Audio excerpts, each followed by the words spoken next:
دابەشبوونی ڕوانینەکان لەناو ئەمریکادا بۆتە دیاردەیەک هەرچەندە بەشێکی هەڵمەتەکانی هەڵبژاردننی جو بایدن سەرۆکی ئێستای ئەمریکا بریتی بوو لە کارکردنێکی چڕ و پڕ بۆ کەمکردنەوەی ئەو کلێنەی لەناو وڵاتەکەدا هەبووە. ئەڵبەدەمە یەکەم جار نییە لە مێژووی ئەمریکادا ئەم جۆرە دابەشبوونە ببینرێ، بەڵکو لە زۆر قۆناغی تەمەنی ئەم وڵاتە گەورەی دنیادا بوونی هەبووە. جا لە ئاوەها ڕەوشێکدا کە کێشەکان لە نێوان داناڵد ترامپ و دەسەڵاتی یاسایی ئەمریکادا دەگاتە ئاستێکی بێپێشینە، کلێنەکانی ئەو دابەشبوونە ئاشکرا و شاراوەکانیش زیاتر دەبن و گەورەتریش دەبن، بە تایبەتیش کاتێک کەسێکی سیاسی و ملیاردێر و خاوەنی بنکەیەکی گەورەی جەماوەری وەک ترامپ دەبێتە جەمسەری کێشەکە. دەشێت یەکێک لە هۆکارەکانی تر ئەوە بێ هەڵبژاردننی سەرۆکایەتی ئەمریکا لە ساڵی داهاتوودا دەکرێت و هێشتاش داناڵد ترامپ کاندیدی پێشەنگە بە بەراورد لەگەڵ کاندیدە کۆماریەکانی تردا. یەکەم جارە لە مێژووی ئەمریکادا سەرۆکێکی پێشووی وڵاتەکە ببرێتە بەردادگا. لە جیهاندا نمونەی تر هەن لەسەر لێپێچینەوە و دادگاییکردنی ڕێبەرەکان، بەڵام جیاوازیەکە لەوەدایە ئەوەی لە واشنگتن ڕوودەدا وەک دۆسیەکی جیهانی سیر دەکرێت. دادگاییکردن یان لێپێچینەوەکردن لەگەڵ گەورە کاربەدەستانی وڵاتاندا دۆسیەکە دەبێتە سەنگی مەحەکێک بۆ دیموکراتی و پارێزراوی مافەکان. هەر بۆیەشە دەبینی هەواڵێکی لەم شێوەیە دەست بەجێ دەکرێتە سەردێڕە گەرم و گوڕەکەی هەواڵ لە جیهاندا، ڕێک بە پێچەوانەی ئەوەی لە سیستەمە داخراوەکاندا ڕوودەدەن. بۆ نمونە کاتێک دەسەڵاتدارێکی خۆسەپێن بەبێ ئەوەی ڕکابەرێکی هەبێت لە هەڵبژاردندا و ڕێژەی لە سەداسەدی دەنگەکان بەدەست دێنێ دەبێتە هەواڵێکی فرامۆشکراو. هەوکاتی ئەم دۆسەی دادگاییکردنەی ترامپ بابەتێکی تریش لە هەناوی ناکۆچی و دابەشبوونی سیاسیەوە دروست دەبێت و ئەویش ئەو ڕوانینە گوماناویانن لەسەر هێز و توانایی دەسەڵاتی دادوەری لە ئەمریکادا، چونکە لە ئەنگرانی ترامپ بە تایبەتیش لەم دۆسەیەدا دەڵێن ئەو پرۆسەی دادگاییکردنە سیاسیە نەک یاسایی. هەرچی دژەبەرەکانی ترامپیشن لەو بڕوایەدان ئەگەر بێت و دادگا بڕیاری خۆی نەدات و ترامپ وەک بەرپرسیارێک ناودێر نەکرێ لەو تۆمەتانەی ڕوبەڕووی کراونەتەوە، ئەوە وەک دەڵێن دادگا و دەسەڵاتی دادوەری کەوتونەتە ژێر فشاری سیاسیەوە. جا ئایا دادگا چ بڕیارێک دەدا؟ چۆن ئەم دۆسەیەک لا دەکاتەوە بەبێ ئەوەی کلێنی دابەشبوون لە ناو ئەمریکادا هێندەی تر گەورە بکە؟ خۆش هاتنەوە بۆ چاوی واشنگتن.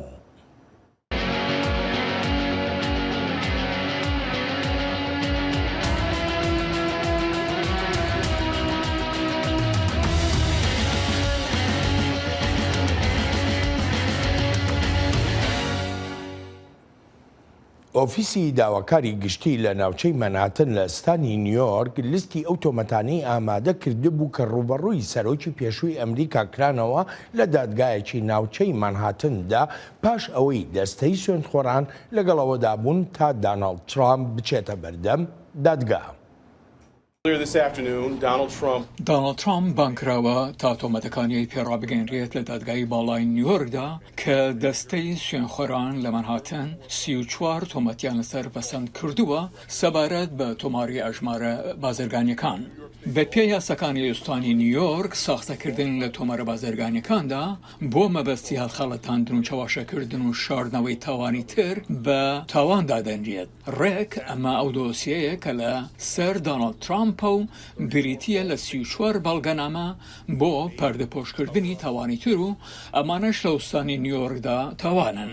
گرنگ نییە تووکیێت، ئێمە ناتوانین تاوانکردن بە ئاسایی وەربگرین. سەرۆکی پێشووی ئەمریکا نوکوڵی لە هەموو ئەو تۆمەتانە کردووە کە لە دادگادا ڕوبەڕووی کراونەتەوە و دواتریش لە وتارێکدا لە ماڵەکەی خۆی لە ئەستانی فلۆریدا لە وتارێکی تەلەڤیزیۆنیدا سەرسوڕمانی خۆی دەربڕی لەوەی بەرامبەری کراوە. هەرگیز ئەوم بەبیردا نەهاتووە کە شتێکی لەم بابەتە لە ئەمریکادا ڕوو بدات. هەرگیز بیریشم لەوە نەکردوێتەوە. تەنها تاوانێکی کرده بێتم ئەوەیە بەبێ ترس بەرگریم لە وڵاتەکەمان کردووە دژی ئەوانەی هەوڵی وێرانکردنی دەدەن. بەڵام ئێستا دەستیان کردووە بە چڕکردنەوەی هەوڵەکانیان بۆ تۆمەتبارکردنی 45مین سەرۆکی ئەمریکا کە 75 ملیۆن دەنگی بەدەستهێناوە. لە مێژووی ئەمریکادا هیچ سەرۆکێک هێندە دەنگی پێ نەدراوە. دانەڵد ترامپ لەسەر دۆسەی دۆزینەوەی بەڵگەنامە زۆرنیێنیەکانیش لە ماڵەکەی فلۆریدادا قسەی کرد و دەپرسێ بۆچی ئەوانەی تر کە بەڵگەنامەیان لا بۆ نادرێن بە دادگا هەرچەندە لە دۆسیەکەی نیویۆرکدا باس لە دۆزینەوەی بەڵگەنامەکان نەکرا. هەموو کردویانە. ئەوە ڕاستە کە هیلەری کلنتن خۆی دەرباس کرد لە دۆسیەی لە ناوبردننی 33,000 ئیمێل، بەڵام ئەوە چاکە هیچ کەس وەک جۆ بایدن نەبووە. ئەو داواکارە گشتیە سەرشێتەی ناوی جاک سمیثە، نازانم بەر لە گۆڕانکاریەکە چی هەبووە یان ئەوانی لەو خراپترن. بۆچی هەر تەنها چاوێن لەسەر ترامپە؟ خۆ جۆ بایدنیش ژمارەیەکی زۆری بەڵگەنامەی بردبوو. کۆشکی سپی ئەم ڕووداوە و دادگاییکردنەکەی بەهێند وەرنەگرت و هەوڵیشیدا وەک ڕووداوێکی ئاسایی سەیری بکە کە جێی بایەخێکی ئۆتۆی سەرۆکی ئێستای ئەمریکا نییە. فەرمونەوەی من دێڵێم سەرۆک بایدن سەنگی لەسەر کارکردن بووە بۆ بەرژەوەندی گەلی ئەمریکا. کۆبوونەوەی هەبووە لەگەڵ گەورە ڕاوێژکارەکانیدا لە ئۆڤڵ ئافیس، بە درێژای ڕۆژیش بەردەوام بووە. سەرۆک بایدن سەنگی دەخاتە سەر گێڕانەوەی دروستکردنی چپەکان بۆ ناو ئەمریکا، ڕەخساندنی زەمینە بۆ هێنانە ئارەی 800,000 کاری نوێ، بنیادنانی ئابوووریەکی بەهێز تا سوودەکەی بۆ هەمووان بێت. ئەمانە ئەو شتانن سەرۆک سەنگیان دەخاتە سەر، نەک تۆمەتبارکردنەکان، چونکە خەڵکی تر هەندێکن. سەنگی ئێمە کارکردنە لەسەر ئەو بنەمایانەی سەرۆکی بۆ هەڵبژێردرا تا دڵنیابین لەوەی بۆ گەلی ئەمریکای بەدی دەهێنین. هەر لە سەرەتای دەستپێکردنی ئەم پرۆسەی دادگاییکردنەی دانەڵد ترامپ سەرۆکی پێشووی ئەمریکا و کاندید لە هەڵبژاردننی ساڵی 2024دا ئاماژە بەوە دەکرێت ئەم دۆسیە یاساییە بە سیاسی کراوە.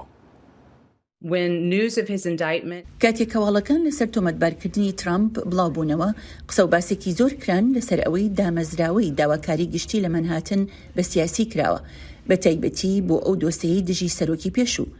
زۆرێک لە کۆمارەکان و کاندیدەکان و ئەوانەی تریش ئاماژەیان بەوە کردووە کە ئالڤن براگ لە هەڵمەتی هەڵبژاردننی خۆی بۆ پۆستەکەی پەیمانی ئەوەی دەدا دانەڵد ترامپ بەرپرسیار بکات لە هەر تاوانێکی کردبێتی لە نیویۆرک. لەوەتای ئەم پرۆسەی دادگاییکردنەی دانەڵد ترامپ دەستی پێ کردووە زۆرێک جەخت لەوە دەکرێتەوە لە ئەمریکادا هیچ کەسێک بە سەرۆکەکانیشەوە بە ڕێبەرانی وڵاتەکەشەوە ناکەونە پێش یاسا و یاسا لەسەر و هەموو شتێکەوەیە. بەڵام لە ئەمان کاتیشدا پرسیار زۆرن لەسەرەوەی ئایا ئەم دادگاییکردنەی ترامپ بڕیارێکی ژیرانەیە لە ڕووی سیاسیەوە هەرچەندە ڕەوایی یاسایی خۆشی هەیە. شیکەرەوە یاساییەکان باز دەکەن ئەگەر بێت و دوا بڕیاری دادگا زیندانیکردنی ترامپ بێ ئەوە دەشێت تەگەرە و گرفتی قورس و ئاڵۆزیش بێنە ئاراوە. ستیڤ هەرمان سەرۆکی بەشی ڕووماڵی سیاسەتی نیشتیمانی لە دەنگی ئەمریکا میوانی ئەم هەفتەیەی چاوی واشنتۆنە. پێشتر ستیڤ سەرۆکی بیرۆی پەیامنێرەکانی کۆشکی سپی بووە و بەر لەوەش لە زۆرێک لە وڵاتەکانی ئاسیادا وەک ژاپۆن، کۆریای باشوور، هندستان و زۆر وڵاتی تریش بەڕێوەبەرایەتی بیرۆکانی دەنگی ئەمریکایی کردووە تا ساڵی 2016 لێرە لە واشنتن دەبێتەوە بە پەیامنێری سەرەکی دیپلۆماتی لە وەزارەتی دەرەوەی ئەمریکادا. ستیڤ سەرەتا زۆر سوپاس دەکەم بۆ ئامادەبوونت. با یەکەم پرسیار لەوێ بچینە بابەتەکەەوە لەگەڵ ئەو هەموو دابەشبوونی کە لە ناو ئەمریکادا هەیە پێت وایە دادگاییکردنی کەسێکی وەکو دانەڵد ترامپ بڕیارێکی ژیرانە بوو بێ؟ Well, I'm a reporter, not part of his political campaign or... من ڕۆژنامەوانم و بەشێک نیم لەو هەڵمەتە سیاسیایی ئەو بەشێکیش نیم لەوانەی کار دژی ترامپ دەکەن. ئەمە دەکەوێتە سەر ئەوەی ئەو پرسیارە لە کێ دەکەیت. خەڵکێکی زۆر هەن لە کۆماریەکان و دیموکراتیەکانیش وەها هەز دەکەن ئەم پرسی دادگاییکردە ترامپ بەهێز دەکات و وەهاش دەکات لە ئەنگرەکانیشی زیاتر وابەستەی ترامپن نەک یەکێکی تری کۆماری بۆ هەڵبژاردننی داهاتووی سەرۆکایەتی. هەندێکی دیکەش دەڵێن نابێت ئەم تومەتبارکردنە هەڵسەنگاندنێکی سیاسیانی بۆ بکرێت، پێویستە وەک خۆی بڕوات بڕێوە و کاتەکەیشی دروستە و پێویستیشە بڕواتە پێش. یعنی کە پێم دەڵێ ئەم دۆسەیە یاخۆ ئەم دادگاییکردنە دەبێتە بەهێزکردنی ترامپ ئەکرێ وا لێکی بدەینەوە ئەگەرێکی زۆر هەیە کە ترام لە هەڵبژاردننی سەرۆکایەتی 2024 سەرکەوتن بەدەست بێنێ بەرامبەر هەر کاندیدێکی دیموکراتەکان وەکوە تا ئێستا دیارە کە دەگوترێت جۆ بایدن جارێکی کە خۆی کاندید دەکاتەوە. جا لەبەرەوەی بەرەنگاری جۆ بایدن ببێتەوە لە هەڵبژاردندا پێدەچێت بایدن ببێتە کاندیدی دیموکراتەکان ئەوە پێویستە ترام لە کۆنگری کۆماریەکاندا سەرکەوێت کە لە سەرەتای 2024دا دەست پێ دەکات لەبەرەوە هێشتا کات بەبەریەوە ماوە بە دڵنیاییەوە ژمارەیەک لە کۆماریە ناودارەکان دەبنە ڕکابەری ترام هەرچەندە تا ئێستا کە ترام لە پێشەنگی ئەو کاندیدانەدایە کە خۆیان کاندید کردووە و تەنانەت ئەوانش کە بەنیازن خۆیان کاندید بکەن جا پرسەکە کەوتۆتە سەر ئەو کۆنگرێ و ئەگەر سیان یان چوار کاندید مێنەوە لە ستانەکاندا و ترامپیش بتوانێت پشتیوانیەکی گەورەی کۆماریەکان بەدەست بهێنێت و بشتوانێت لە کۆنگرەی ستانەکانیشدا سەرکەوێت ئەوە دەشێت ببێتە کاندیدی کۆماریەکان ئەو جا دێینە سەر بابەتی ئەم هەڵبژاردنە گشتەی 2024 ئەو جاش پێویستە چاوەڕوان بین تا بزانین ئایا جۆ بایدن دەکەوێتە ئەو پێشبڕکێەوە لەگەڵ ترامدا و هەمان ئەنجامی هەڵبژاردنەکەی 2020 بەدەست دێنێتەوە یان نا تا ئێستاکە و تاکاتی ئەم بەرنمەیە ڕاوەرگرتنە گشتەکان نیشانیان داوا بەڵێ جارێکی تر بایدن سەر دەکەوێتەوە جا لە بیرمان نەچێت هێشتاش زۆری ماوە بۆ مانگی 11 ساڵی 2024 ئاماژە بە کۆنگرەی کۆماریەکان دەکەی ئەنیەوەی کە من سەرنجوم داوەتەیە تا ئێستا زۆرێک لە کاندیدەکان یاخو ئەوانەی کە ئەگەر هەیە ببن بە کاندید هێشتا هیچ قسەیشان نەکردبووە بۆ ینی بۆ نمونە نکهێڵی من جۆملەی نەبووە دیسانتۆ لە ستانی فلۆریدا جۆملێ نەبووە کە قسەیە بکات دژی ترام بێ ئەمە چەند کاریگەری هەیە. لێرەدا پێویستە زۆر وریابیت ئەگەر وەک کۆماریەک دەچیتە هەڵبژاردننی سەرۆکایەتیەوە چونکە ئەگەر لە یانگری ترام تۆڕە بکەیت ئەوە هیچ دەرفەتێک ناهێڵیتەوە بۆ خۆت تا سەرکەوتن بەدەست بهێنێت لە دیاریکردنی کاندید بۆ هەڵبژاردن هەر بۆیە دەبینیت دەیانەوێت لە یانگرانی ترام بەلای خۆیاندا ڕابکێشن و خۆشیان وهانیشان بدەن کە گونجاوترین کەسن بۆ ئەو پرینسیپانی بە بەهاکانی ترام ناودێر دەکرێن جا ئایا ئەمان شیانی دەبێت یان نا ئەوە دەبێت چاوەڕوان بین لە ئێستادا دانالد ترامپ بەرەنگاری ئەو هەموو هێرشانە دەبێتەوە بە تایبەتیش ئەوانەی فەرمانڕەوا کۆماریەکانی ستانی فلۆریدا دەیان کات ئەوە تا جارجارە دەیەوێت توانجێک بدات لە ترامپ و لە بەرامبەریشدا ترامپ بە شێوازە تایبەتەکەی خۆی بەرپەرچێکی قورستری دەداتەوە ئەمە بۆتە پرسێکی گەورەی ناو کۆماریەکان سەبارەت بۆی ئایا فەرمانڕەوایی فلۆریدا دەتوانێت لەگەڵ ترامپدا دەرچێت یان نا هێشتا ئەوەیان نازانین چۆن دەبێت. باشە لە 2016 لە کۆنگرەی کۆماریەکانە ینی لە بیرمانە زانی دانالد ترامپ هەڕەشەیەوەیە کرێگەر بێت و لە کۆنگرەیە دەرنەچێ خۆی بۆ خۆی لایەنێکی سیاسی نوێدا دەمەزرێنێت و بۆ لایەنە سیاسیە نوێەوە دەچێتە هەڵبژاردنەوە. پێ دوایە دانالد ترامپ بۆ 2024 ئەگەر دەرنەچوو لە کۆنگرەی کۆماریەکانە هەمان شت بکاتەوە. بەڵێشیانی هەیە ئەگەر ترامپ کەوێتە کێشەوە لەگەڵ کۆماریەکانی ستانەکانی دیکەدا لە هەڵبژاردنە بەرایەکانی کۆماریەکاندا لە ستانەکانی تردا زۆرێک لە شیکەرەوە سیاسیەکان لەو بڕوایەدان ئەگەر ترامپ لەگەڵ کۆماریەکانی تردا نەگاتە بەرەنجامێک ئەوە دەشێت وەک کەسێکی سربەخۆ یان وەک لایەنی سیام خۆی کاندید بکاتەوە بۆ سەرۆکایەتی ئەمریکا هەر بەڕاستی کۆماریەکانیش خۆیان ئەو ترسیان هەیە و لەو بڕوایشدان ئەگەر دوو کەسی کۆماریەکان بکەونە کێبڕکێەوە لەگەڵ یەکتردا لە هەڵبژاردنەکاندا ئەوە تەنها لە سوودی کاندیدی دیموکراتەکان دەبێت و ئەویش جۆ بایدنە کە زۆر پێدەچێت ببێتەوە بە کاندیدی دیموکراتەکان بۆ هەڵبژاردنەکەی 2024 بەرلەوەی بچمە بەشی دووەمی بەرنامەکە بۆ خۆت دەزانی ینی ئەم دۆسەی گوناهبارکردنە ئەم دۆسەی تاوانبارکردنە گرنگە لەم کاتەی هەڵبژاردنەدا باشە ئەگەر هاتوو ترامپ گوناهبار کرا لە پرۆسەی دادگاییکردنەکەدا ئەتوانێت بچێتە هەڵبژاردننی سەرۆکایەتیەوە. لە ڕاستیدا ئێمە وەک ئەمریکا ئەزمونێکمان هەیە کە کاندیدێکی سەرۆکایەتی ئەمریکا هەڵمەتەکانی هەڵبژاردننی لە زیندانەوە دەرکرد ئەویش یوجین ڤێن دەبز بوو کاندیدی پارتی سۆشیالیست لە ساڵی 1920دا جا ئێستا پرسیارەکە لەوەدایە ئایا سەرۆکێکی گوناهبارکراو لە دادگادا و دەتوانێت سوێندی یاسایی بخوات بۆ وەرگرتنی پۆستی سەرۆکایەتی زۆر کەس دەڵێن نا چونکە ڕوبەڕووی هەندێک کێشەی دەستوری دەبێتەوە پێم وایە پێویستە بیر لە هەندێک شت بکەینەوە لە بیری خۆماندا یەکەمیان ئەوەیە لەوانەیە ئەم دۆسەی منهاتنە تا ڕۆژی هەڵبژاردنەکەی مانگی 11 2024 یەکلایی نەبێتەوە دووهەمیش ئەوەیە کە هێشتا ژمارەی دۆسیەی تری گەورە و ڕژد ماون لەسەر دۆناڵد ترامپ جا پێناچێت ئەم دۆسەی لە نیویۆرکە تەنها دۆسەی یاسایی بێ لەسەر ترامپ لە ئێستاوە تا ڕۆژی هەڵبژاردن لەسەر ئەم پرسە من دەگەڕێمەوە بۆ لات پارێزەرەکانی سەرۆکی پێشووی ئەمریکا جەخت دەکەنەوە لەوەی دانەڵد ترامپ هیچ کارێکی نایاسایی نەکردووە، هیچ بەڵگەنامە و پسوڵەیەکی دارایی کارداری نەگۆڕیوە بەو شێوەی داواکاری گشتی مانهاتن بۆی کردوتە تۆمەت. ئەوەی کرا پێشێلکردنی یاسای هەڵبژاردننی فیدراالیە، بە تایبەتی ئەوەی پەیوەندی بە پارەدانەوە هەیە، چونکە لە پارەی خودی خۆی داوێتی، نەگوەک دۆسەی هەڵمەتەکانی جۆن ئێدوارد یان هەلەری کلنتن. ئەمە ترامپ لە پارەی خۆی بووە، هەر بۆیە پێشێلکردنی یاسای هەڵمەتەکانی هەڵبژاردننی فیدراالیە. دەبوایە ئەو پارەیە بدرایە و کە لە پارەی خۆی داوێتی ئیتر هیچ پێشێلیەکی یاسای هەڵبژاردنە فیدراالیەکان نەکراوە. تەنانەت دەشڵێن پاشەوەی پێداچوونەوە کراوە بە لیستی تۆمەتبارکردنەکەدا شتێکی ئۆتۆی تیادا نییە کە جێی نیگەرانی پارێزەرەکان بێت و وەها بکات لەوەی لە داکۆچیەکانیاندا لە ترامپ سەرکەوتوو نەبن. دوای بینینی لیستی تومەتەکان و ئەوەی دەیزانین لە ڕوانینی یاسای هەڵبژاردنە فیدراالیەکانەوە، ئەوە ئەم دۆسەیە دەکەوێت و ڕوبەڕووی زۆر ئەلەنگاری یاسایی دەبێتەوە. تەنانەت بەر لەوەی بچینە بەردەم دەستەی سوێندخۆرانیشەوە، ئەوە هەر کەسێک جا لەگەڵ ترامپ بێت یان لەگەڵی دانەبێت، دۆسیەکە وەک خۆی دەبینێت کە بریتیە لە بەسیاسیکردنی دەسەڵاتی دادوەری. ئەمە شتێکە لە وڵاتەدا ڕووی نەداوە و هیواداریشم هەرگیز ڕوو نەداتەوە. بەڵام پسپۆڕانی یاسایی لەو بڕوایەدان بە پێچەوانەوە دەشێت ئەو لیستی تۆمەتبارکردنەی ترامپ دادگا بگەێنێتە بڕیارێک کە جێی خۆشحاڵی نابێ بۆ پارێزەرەکانی ترامپ.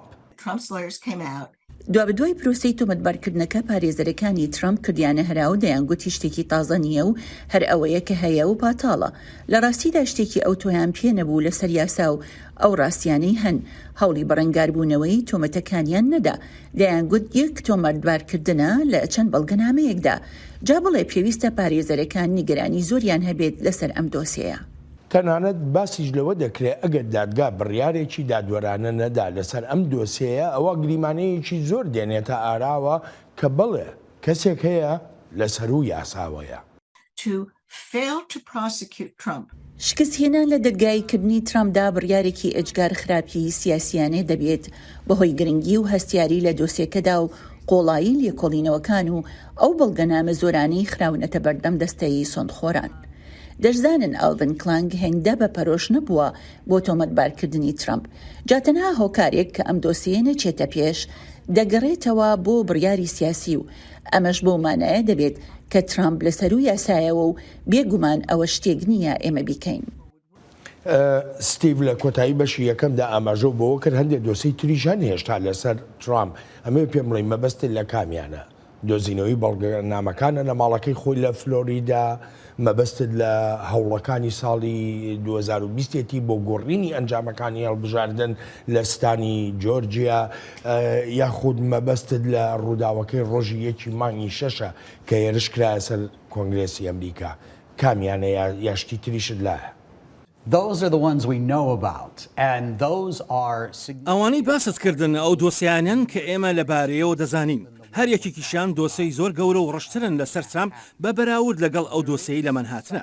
بەڵێ بیرکردنەوە هەیە سەبارەت بۆی دەشێت هەندێک داواکاری گشتی دیکەش هەنگاو بنێن بەو پێی دادپارێزی گشتی ناوچەی منهاتن باسی دەکات. لە هەمان کاتیشدا زۆرێک لە پسپۆڕانی یاسایی لەو بڕوایەدان دۆسیەکەی جۆرجیا بردنی بەڵگەنامە نیهێنەکان لە کۆشکی سپیەوە بۆ ماڵەکەی خۆی لە فلۆریدا، هەروەهاش ئەگەرەکانی دەستهەبوونی ترامپ بۆ ئەو هێرشەی ڕۆژی 6 مانگی یەکی ساڵی 2021 کرایە سەر باڵەخانەی کۆنگرێس، دەشێت هەر یەکێک لەو دۆسیانە ببنە دۆسەی زۆر ڕژد و گەورە کە ڕوبەڕووی ترامپ دەبنەوە. ئەو پێوتمەڵی ئەمە ئەو دۆسیانن کە ئێمەی زانین، لەوانەیە شتی تریش هەبێ. هیچی تر هەیە؟ I do not, and I'm not aware of any grand jury's meeting in secret that could be putting something forward. نایزانم و ناشزانم ئەگەر هیچ دەستەیەکی سوێندخۆران بە نهێنی کۆبوونەوەیان کردبێت تا هەنگاوێکی تر بنرێت، بەڵام فشارێکی زۆر هەیە لەسەر وەزیری دادی ئەمریکا لەلایەن ڕایگشتەوە تا هەڵوێستی قورستری هەبێت و بڕیاری تونتریش بدات دژی ترامپ لەسەر وەک دەگوترێت ئەو کارە نایاسانی ترامپ کردوونی کاتێک سەرۆک بووە. ئەو فشارانەی ڕایگشتی لە کاتێکدایە دەزانین وەزیری داد زۆر زۆر وریایە و کەسێکی زۆر نهێنی پارێزیشە.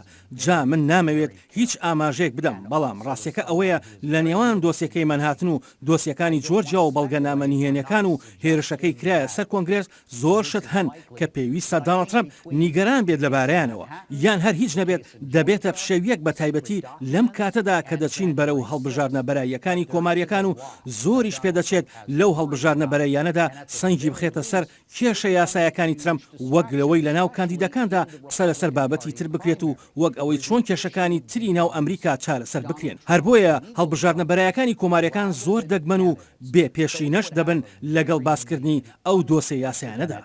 Republican primary election with more legal cases. ینی بەمانایکی کە پێ دوایە ئەو دۆسیانە کارێکی وا بکەن دۆناڵد ترامپ بە تەواوەتی لە سیاسەتدا ببڕێنن و ئەو دەرفەتەی نەمێنێ کە خۆی کاندید بکە. Before November 2024, when the general election is held, پێناچێت بە لە هەڵبژاردنەکەی ساڵی 2024 سەرۆکایەتی ئاواها شتێک بکرێت، چونکە کارێکی زۆر ئاسانە پارێزەرەکانی ترامپ بەردەوام داوای دواخستنی دانیشتەکانی دادگا بکەن یان داوای پیاداچوونەوەی بڕیارەکانیش بکەن. جاشیانی ئەوەی لە ئێستاوا تا ڕۆژی هەڵبژاردن ترامپ بەو تومەتانە گوناهبار بکرێت و بخرێتە زیندانەوە وەک زۆرێک لە شیکەرەوە یاسایەکان دەڵێن پێناچێت ڕووبدات. باشە ئێگە دۆناڵد ترامپ بووە بە سەرۆک.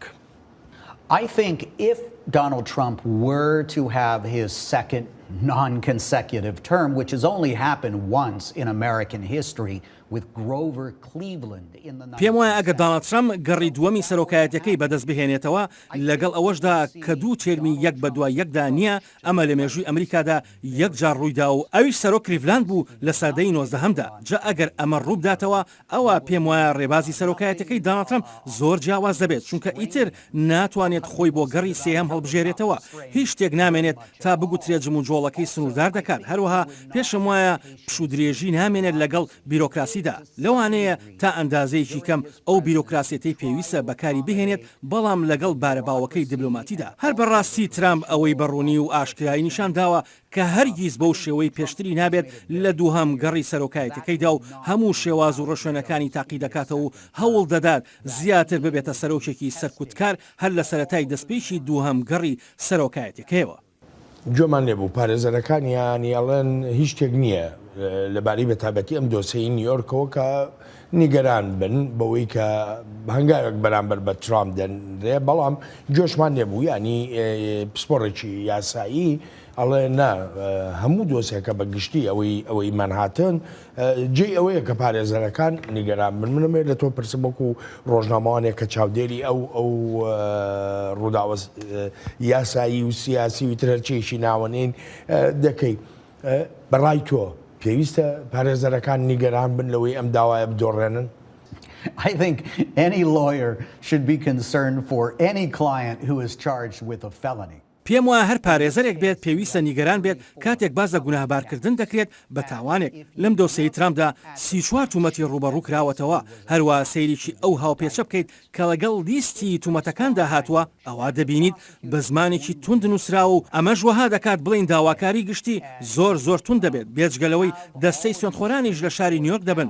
جا دەمەوێت بڵێم بەڵێ دەشێت دەستەی سوێندخۆران هەر هەموو تومەتەکان لەسەر ترامپ پەسەند نەکەن، ئەمە دەشێت ڕوو بدات. بەڵام ئەگەر من بوومایە ئەوە هەرگیز گرە و لەسەر ئەو بەرەنجامە ناکەم، چونکە لەوانەیە هەندێک شت لە وردەکاری سادەکەیدا بگۆڕن بۆ ترامپ، بەڵام لە بیرمان نەچێت دۆناڵد ترامپ کەسێکی زۆر پەسەندکراو نییە لە هیچ شوێنێکی شاری نیویۆرکدا. هەر بۆیە لەوانەیە پارێزەرەکان مانۆڕەکانی خۆیان دەست پێ بکەن تا ئەو دۆسەیە وەربچەرخێنن یان هەڵبۆشێنرێتەوە، یان دوای بخەن یان گۆڕانکاری تیادا بکەن. وەک گوتم پێم وانە تا کاتی هەڵبژاردنیش یەکلایی بکرێتەوە.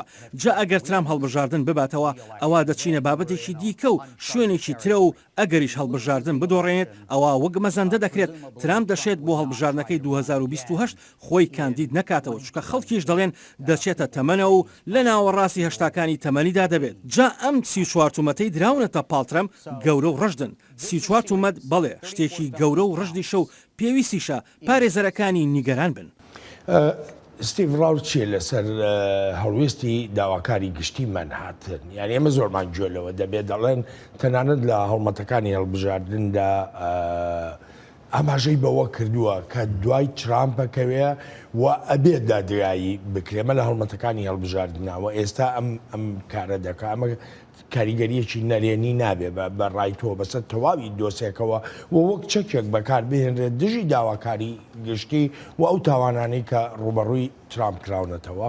Well, certainly for Trump's supporters, they can point to that. بە دڵنیاییەوە لایەنگرانی ترامپ ئاماژە بەو خاڵە دەکەن و دەڵێن فەرمون ببینن ئەمەی ڕوودەدا دادگایکردنیی سیاسیە، بەڵام پێناچێت ئەوە ئەگەرێک بێت کە دادگا بڕیاری لادانی تەواوەتی دۆسیەکە بدات لەو ڕوانگەیەوەی کە پێویستە ئەم دۆسەیە وەک خۆی سێر بکرێت و بەڕێکارە یاسایەکانی خۆیدا تێپەڕێت و توانایی پیشەیەکانی داواکاری گشتی و پارێزەرەکان و هەروەهاش هەسەنگاندەکانی ئەندامانی دەستەی سوێنخواران بۆ ئەو بەڵگەنامەی دەخرێتە بەردەستیان زەمینەی یەکلایکردنەوەی ئەم دۆسەیە دەڕەخسێنن. یەکلایکردنەوە سەرچەکە لای دەستەی سوێنخۆران دەبێت چونکە ئەوانن بڕیار دەدەن لەسەر ئەو بەڵگانەی پارێزەرەکانی ترامپ یان داواکاری گشتی دەیان خاتە بەردەستیان ئایا پەسەندی دەکەن یان نایکەن، ئیتر یان دەڵێن بەڵێ ئەمە دادگایکردنیی ڕەوایە یانیش دەڵێن نەخێر ئەمە دادگایکردنیی سیاسی و ئەو جاش دەنگ دەدەن لەسەر دۆسیەکە و هەردوو ئەگەرەکەش بۆ پەسەندکردن و ڕەتکردنەوە کراون. جا لە پەیوەندی بەم بابەتەوە پسپۆرانی یاسایی هەوڵ دەدەن پێشبینی بکەن تا بزانن دەستەی سوێنخۆران چ بڕیارێک دەدات و ئەمەش وەک گرێوێکی لێ هاتووە لەسەر ئەنجامەکانی هەڵبژاردن و وەک گوتم پێشبینیەکان زۆرن، بەڵام لە کۆتاییدا بڕیارەکە لای دەستەی سوێنخۆرانە و هەروەهاش لای دەنگدەرانی ئەمریکایە ئایا دەیانەوێت دۆناڵد ترامپ ببێتەوە بە سەرۆشی ئەمریکا یان نا. ستیڤ من دەگەڕێمەوە وڵات دەچینە بەشێکی تری بەرنامەکەمان. سەرۆکی پێشووی ئەمریکا هەموو ڕێکارە یاساییەکانی خستۆتە ژێر باری گومانێکی لە ڕاددە بەدەر و دەشڵێ نارەکانی دەیانەوێت لە ڕێی ئەو دادگاییکردنەوە دەست وەربدنانە هەڵبژاردنەکەی ساڵی داهاتووی سەرۆکایەتی ئەمریکا.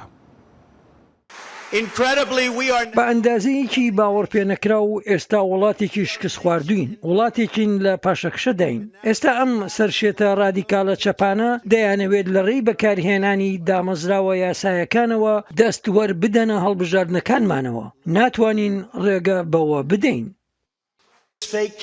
ئەم دۆسەی ساختەیە دروستکرا تەنها بۆ دەستوەردان لە هەڵبژاردنەکەی 2024دا دەبێت دەست بەجێ دابخرێت دەست بەجێ. چاودێر لەو بڕواایەدان ئەم دادگاییکردنەی ترامپ کێشەی دروست کردووە بۆ کاندیدەکانی تری کۆماریەکان و کەوتونەتە ڕەوشێکەوە ئیرەیان پێنابرێت. ئەوەی ئێستا دەیبینین لە کاندیدەکاندا ئەوانەی ڕایانگەیاندووە و ئەوانەشی کە چاوەڕوان دەکرێت کاندیدکردنی خۆیان ڕابگەێن و ببنە ڕکابەری ترامپ بەڕاستی ڕوبەڕووی ئاڵنگاری بوونەتەوە کە چۆن بتوانن لەم کاتەدا کاری خۆیان بکەن.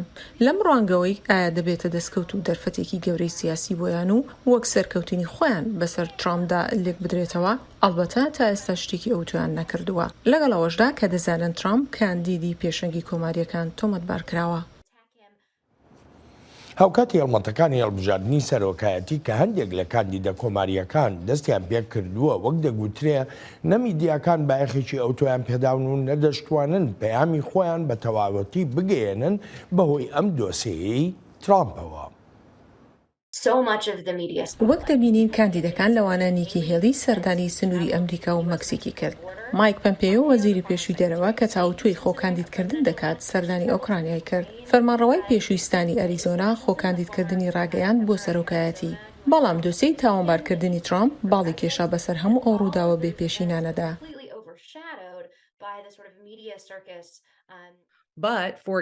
بۆ نمونە لە سەردانەکەیدا بۆستانی مەشیگەن فەرمانڕەوای ستانی فلۆریدا لە هیچ لێدوان و سەرنجێکدا باسی لە دۆناڵد ترامپ نەکرد. جا کاندیدەکان دەشێت خۆیان وەها نیشان بدەن پشتیوانی لێ دەکەن چونکە دەزانن ترامپ بنکەیەکی فراوانی جەماوەری هەیە و نایەنەوێت وەهاش نیشانی بدەن دەکەونە پێشبڕکێی هەڵبژاردنەوە لەگەڵیدا تا ببنە کاندیدی پێشەنگ لە کۆنگرەی کۆماریەکاندا.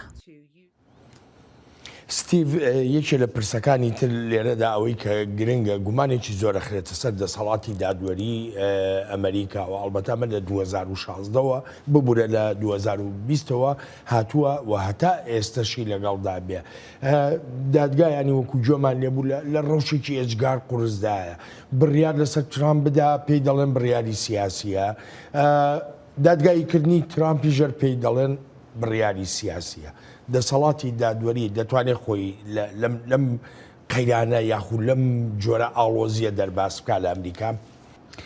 That's what we're going to find out if this case, for example, goes all the way. ئەمە ئەو بابەتەیە کە پێویستە چاوەڕوانی بین بزانین چی ڕوودەدات ئەگەر ئەم دۆسەیە ببرێتە دادگای باڵا ئەوە پرسیارە سەرشیەکە دەبێتە ئەوەی ئایا هەڵسەنگانە سەرشیەکە لەسەر چ بنچینەیەک دەبێت هەمیشە لەم وڵاتەدا ڕێزگیراوە لە دەسەڵاتی دادوەری هەرسێ دەسەڵاتەکەی دەوڵەتداریمان هەیە دەسەڵاتی جێبەجێکردن و یاسادانان و هەروەهاش دادوەری پەیوەندێکی بابەتیانە هەیە لە نێوان ئەم سێ دامەزراوەیەدا لە ڕوانگەی ئەو دەسەڵاتانەوە هەیەە جا لە مێژووی ئەم وڵاتەدا سەروەخت هەبوون کە دەگوترێت دادوەرەکان دەسەڵاتی دادوەریان خراپ بەکارهێناوە بۆ نمونە ئەو کاتەی هەندێک دادوەر ڕەوایان داوە بە کۆیلایەتی جا لەو سەروەختانەدا و لە ئێستاشدا بە گونجاوی نازانم کە بڕیاری یەکلایکەرەوە بدرێت لەسەر دادوەرەکان یان لەسەر دەسەڵاتی دادوەری بەگشتی ئەمەیان دەبێت مێژوو بڕیاری لەسەر بدات ئێمە لە ئێستادا دەژین وەک ڕۆژنامەوان ڕووماڵی ئەم ڕووداوە دەکەین دەتوانین چاودێری و بەدواداچون و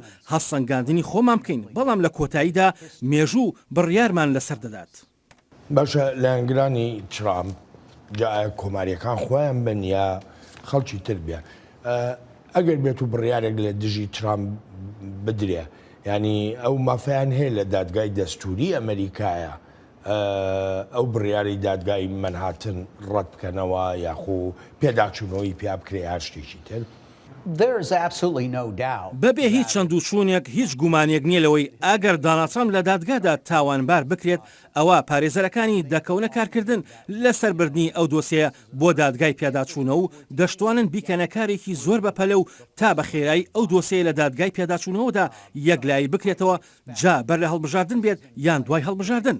من بۆ خۆم وها پێشبینی دەکەم ئەگەر ئەم بابەتە بکەوێتە پێش هەڵبژاردن ئەوە زۆر بەپەلە دەکرێت چونکە قسەکە لەسەر کاندیدێکی سەرەکی هەڵبژاردنەکەی ساڵی 2024 سەرۆکایەتی ئەمریکایە بەڵام لە بیرمان نەچێت ئەمانە هەمووی پێشبینیکردن بۆ ئەو ئەگەر و ئەگەرانەی کە هەن چی چاوەڕوان دەکەی ئێمە لە ساڵی 2020 لە هەڵبژاردننی سەرۆکایەتیە یعنی یەکێ لە تایبەتمەندیەکانی ئەو هەڵبژاردنەکە تا ئێستش قسەی لەسەرەکەیە بەشداری ئەو ژمارە زۆرەی خەڵک بوو ئەو دەنگدەرە زۆرە لە هەڵبژاردنەکانە پێ دوایە بۆ 2024 ئەگەر ترامپ لەوێ بێ ینی وەکو کاندیدی کۆماریەکان بمێنێتەوە ئەو بەشداریە زۆرەی خەڵک ببینی ئەمە دەکەوێتە سەر ئەوەی ئایا داناترام دەبێتە کاندیدی فەرمی کۆماریەکان ئەگەر ئەوە بوو ئەوە من وها چاوەڕوان دەکەم هەردوو بەرەی دەنگدەران ئەوانەی پشتیوانی دەکەن و ئەوانەشی کە دەنگی پێنادەن بەشدارێکی هێچگار زۆر دەکەن و جارێکی تریش تۆمارێکی پێوانەی تری بەشداریکردن دەبینین. بەرەوەی بچمە بەشی کۆتایی بەرنمەکەم ئەمەوە لێ پرسم لە 2016 دانەڵد ترامپ لە بەرامبەر هێلەری کلینتن هەڵبژاردننی بردەوە بەڵام لە 2020 هەڵبژاردننی بەرامبەر بە بایدن دۆڕان بردنەوەی ترامپ لە هێلەری و دۆڕانی بەرامبەر بە بایدن لەسەر چ بنچینەیەک بوو ئایا 4 ساڵەکەی ترامپ بوو یا چاوەڕوانی شتێکی ئێژگار گەورە لە بایدن ئەکرا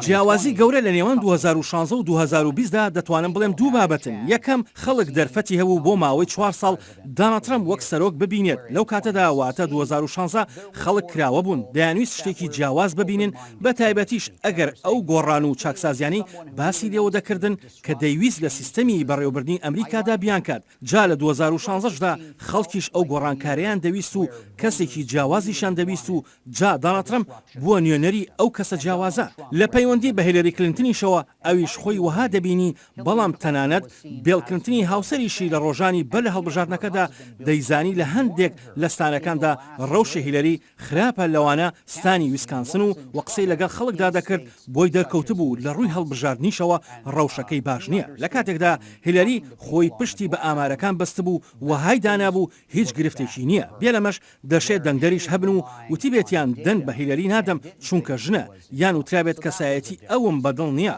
بەڵام پێ دەچێت دەنگدەران زۆرتر ئاسوودە بوو بن لەگەڵ جۆ بایدندا لەوانەیە لەبەر ئەوە بوو بێت کە سیناتۆرێکی دێرین بووە و هەندێک لەو کێشانی نەبووە کە هیلەری هەیبووە لەوانەشە پەیوەندی هەبوو بێت بۆی سپیپێستێکی بەتەمەنە و بەشێک لەوانەی کە لە 2016دا دەنگیان بە ترامپ دابوو لە 2020دا دەنگیان بە بایدن داوە خاڵێکی دیکەش هەیە دیموکراتەکان لە 2020دا زیاتر بە پەرۆش بوون وەک لە 2016دا in 2020 than they did in 2016. جا من لەسەر ئەم پرسەی جۆ بایدن دەگەڕێمەوە بۆلات. لە ئەنگرانی ترامپ بەردەوام جەخت دەکەنەوە لەوەی ناڕەواییەکی گەورە بەرامبەر دانەڵد ترامپ دەکرێت و ئەو جۆرە پشتیوانکردنانەش بە پێویست دەزانن. ناڕزایی خۆم دەردەبڕم دژی ئەوەی دەسەڵاتی دادوەری بکرێتە چەچێک دژی سەرۆک ترامپ. پێم وایە براگ داواکاری گشتی بە شێوەیەکی ڕەوا ڕەفتار ناکات و پێم وایە ئەو تومەتبارکردانش مەبەستی سیاسیان لە پشتەوەیە و دەشمەوێت دڵنیابم لەوەی مامەڵەیەکی ڕەوا لەگەڵ سەرۆک ترامپ دەکرێت. لێرم بۆ پشتیوانیکردن لە سەرۆکەکەمان هەروەهاش چونکە دەستورەکەمان پێشێل کراوە. چاکسازی یەکەمی دەستورەکەمان و هەنگاو بە هەنگاو ئازادیەکانمان و هەموو شتێکمان لێ دەستێننەوە. هاوکات دژەبەرانی ترامپ ڕایەکی جیاوازیان هەیە و دەڵێن پێویستە هەرگیز سەرۆکی ئەمریکا هانی توندوتیژی نەدات و هەندێکشیان دەڵێن هەر کەسێک بێ جا لە هەر پۆستێکدا بێ دەبێ وەک چۆن یاسا بەسەر خەڵکدا جێبەجێ دەکرێت ئاوەهاش بەسەر خاوەن دەسەڵاتەکاندا جێبەجێ بکرێت. کاتێک ترامپ داوای توندوتیژی دەکات ئەوە خۆی لە خۆیدا توندوتیژیە و باشگرایی و بەڕاشکاوی ئەو داوای توندوتیژیە لەلایەن گرەکانی دەکات. ئایا ئەوەی دەیبینین توندوتیژی نییە؟ ئەو ئێستا لێرە دەیکەن چییە؟ ئەوەتە دەیانەوێت دروشمەکەمان بدرێنن. وەک بارێکی باو دەوڵەمەندەکان و کەسە بەهێزەکانی بە سیاسەتەوە بەسراونەتەوە بۆیان دەچێتە سەر و بەڵام بۆ کەسی ئاسایی نا. ئەم بووکەڵەیی دەستم بۆ ئەوەیە تا نیشانی بدەم دەبێت هەموو ئەزمونونەکان بۆ ئاراستەیەدا بێت و ئەوانیش باجی تاوانی خۆیان بدەن. ستیڤ وەکو باست کرد هۆکار هەبووە کە جۆ بایدن هەڵبژاردننی 2020 بردەوە. بەڵام بۆ خۆت دەزانی یەکێک لە پەیمانەکانی جۆ بایدن کەمکردنەوەی کلێنی دابەشبوون بۆ لە ناو ئەمریکادا لە ناو ڕای گشتی ئەمریکاییەکاندا بەسەوەی کە دەبینرێ نەیتوانی ئەوە بکە. پێت وایە بۆ 2024 بایدن باجی ئەوەی کە نەیتوانی ئەو کارە بکە بدات؟ We are as polarized as we have been in this country since the civil war. ئەم دابەشبوونەی کە هەیە بەرچاوترینیانە لەسەر وەختی شەڕی ناوخۆوە تا ئێستاکە هیچ سەرۆکێکی کۆشکی سپی نەیتوانیەوە ئەو جیاوازی و دابەشبوونە کەم بکاتەوە و لەوانەشە ئەگەر شتێکیش بکات زۆر کەم بێت بە بەراورد بەو دابەشبوونەی ئێستا هەیە. خەڵک بڕوایەکی قوڵیان هەیە سەبارەت بۆی چ هەستێکیان هەیە بۆ دانڵد ترامپ یان بۆ جۆ بایدن. لێرەدا باسمان لەو ڕێژەکەمە نییە کە دەنگدەری سربەخۆ یان بەو دەنگدەرانە ناسراون کە هێشتا بڕیای یەکلاییکەرەوەی خۆیان نەداوە. هەر بۆیە دەشێت بەلای هەندێک خەڵکەوە ئەو هەڵبژاردنەی 2024 وەک ڕاپرسێک بێت لەسەر ئەوەی ئایا دانڵد ترامپ بە باش دەزانن یان نا. جا بۆ زۆربەی خەڵک کاتێک دەشنە سەر سندوقەکانی هەڵبژاردن ئەو کەسە هەڵدەبژێرن کە پێیان وایە باشترین خزمەتگوزاری و ئابووریان بۆ دابین دەکات. کێ ئەوەی کار بۆ پارێزراوی خەڵک و جیهان دەکات؟ ئەمانە ئەو پەیمانانن وەک بارێکی باو پێویستە کاندیدەکانی سەرۆکایەتی بگەێنە ئەو دەنگدەرانەی هێشتاش خۆیان یەکلایی نەکردوتەوە. جا تا ئەندازەیەک ئاسی پشتیوانی بۆ جۆ بایدن ئەگەر بۆ کاندیدی هەڵبژاردن ئەوە دێت و دەڵێت سەیریکەن من ئەم شتانم کردوون و ئێوەش بڕیاری خۆتان بدەن. خاڵێکی دیکەش ئەوەیە ئێمە لە ساڵی 2020دا لەسەر وەختی پەتای کۆرۆنادا بووین و زۆر کەسیش لەو بڕوایەدا بوون بەڕێوەبەرایەتەکەی ترامپ کاریشی ئەو تۆی نەکرد بۆ بەڕەنگاربوونەوەی ئەو پەتایە یان کۆڤید-19. جا لە ئێستاوە تا مانگی 11 ساڵی 2024 دۆسیە گەورەکان چی دەبن؟ لەوانەیە ئابووری بێت، دەشێت قەیرانێکی جیهانی بێت بۆ هیوای پەتایەکی تر نەبێت. هێشتا پرسیاری گەورە هەن سەبارەت بۆی فاکتەرە سەرەکیەکان دەبنە بنچینەی دەنگدان چی دەبن بۆ هەڵبژاردنەکەی ساڵی 2024. دو پرسیارم ستیڤەگە بکرێ بە زۆر بە کورتی پێم بڵێ لەگەڵ ئەم دابەشبوونەی کە ئێستا هەیە پێت وایە ڕووداوێکی وەکو ڕووداوەکەی ڕۆژی یەکی مانگی 6 دووبارە بێتەوە لە ئەمریکا؟ Well, if it happened once, it could happen again. جا یەک جار ڕووبدات ئەواشیانی هەیە جارێکی دیکەش ڕووبداتەوە. ئەو کاتە هێزەکانی جێبەجێکردنی یاسا و دەستگای یاساییەکان و ئاسایشیەکان خۆیان ئامادە نەکردبوو بۆ ئاوەها ڕووداوێک کە بینیمان. بەڵام ئێستا زۆر زیاتر ئامادە باشن و زۆر زیاتریش چاودێری ئاماژەکان دەکەن. هەر بۆیە دەبینی هێزەکانی جێبەجێکردنی یاسا بە وریایی و بە ئاگایەکی بێپێشینەوە ئامادە باشن. ئەگەر هەر سەرەداوێکیان بەدەست بگات سەبارەت بۆی هەندێک ئاژاوە ڕوودەدات یان کاری گێرەشێوێنی دەکرێت دەست بەجێ کاری لەسەر دەکەن و ڕای دەگرن بە تایبەتیش لە ئێستادا کە دەسەڵات لای ئەم بەڕێوەبەرایەتەیە. ستیڤ سپاس و پێزانینم بۆ بەشداریەکەت. Thank you very much, Steve. My pleasure. Thank you. ئەلبەتە عزیزانم سپاسی بێپایانم بۆیەوەی خۆشەویستەکە تا ئێستا لەگەڵماندا بوون تا هەفتەی ئایندا چاوێکی نوێی واشنگتن ڕێز و خۆشەویستی ستافی بەرنامە هەروەها هی خۆشم بەڵێن ساڵح بەسەد بفەرمونون هەر لە خۆشیە جەتان بێڵ.